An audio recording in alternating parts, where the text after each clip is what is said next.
അസ്സലാമു അലൈക്കും. നമ്മുടെ വിശുദ്ധ ഖുർആൻ പറയുന്ന ഒരു പ്രത്യേക കാര്യമാണ്, അള്ളാഹിന്റെ ദൃഷ്ടാന്തം വരുമ്പോൾ അതെല്ലാവരും കേൾക്കണം എന്നില്ല. അത് അള്ളാഹു ഉദ്ദേശിച്ചവർക്ക് മാത്രമേ അള്ളാഹു മാർഗദർശനം നൽകുള്ളൂ എന്ന്.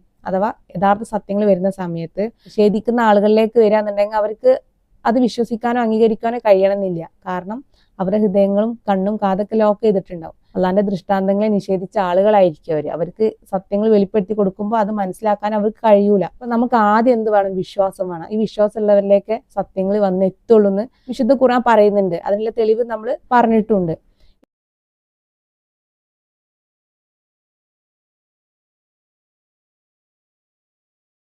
ഇനി ബൈബിളിൽ പറയുന്നത് യോഹന്നാൻ 11:40 പറയുന്നത്, ദൈവത്തിന്റെ മഹത്വം ശക്തി കാണൂ എന്ന് ഞാൻ നിന്നോട് പറയുന്നില്ലേ? ദൈവത്തിന്റെ ശക്തി വെളിപ്പെടുന്നത് കാണാൻ വിശ്വാസം അത്യാവശ്യമാണ്. യേശു ഓർമ്മിപ്പിക്കുന്നു. ഇപ്പൊ വിശ്വാസമുള്ളവർക്ക് ദൈവത്തിന്റെ ശക്തി വെളിപ്പെടുന്ന സമയത്ത് അത് അംഗീകരിക്കാൻ കഴിയുള്ളൂ. അഥവാ അവസാന കാലഘട്ടത്തിൽ ദൈവത്തിന്റെ തെളിവുകൾ, പ്രവർത്തികളൊക്കെ നമ്മൾ അറിയും. ആ അറിയുന്ന സമയത്ത് വിശ്വസിക്കാൻ കഴിയണമെങ്കിൽ അത് വിശ്വാസമുള്ളവർക്ക് മാത്രമേ പറ്റുള്ളൂ എന്നാണ് ഇവിടെ യേശു പറയുന്നത്. ഇതേ കാര്യം വിശുദ്ധ ഖുർആനിലും നമ്മൾ പറഞ്ഞു കഴിഞ്ഞു.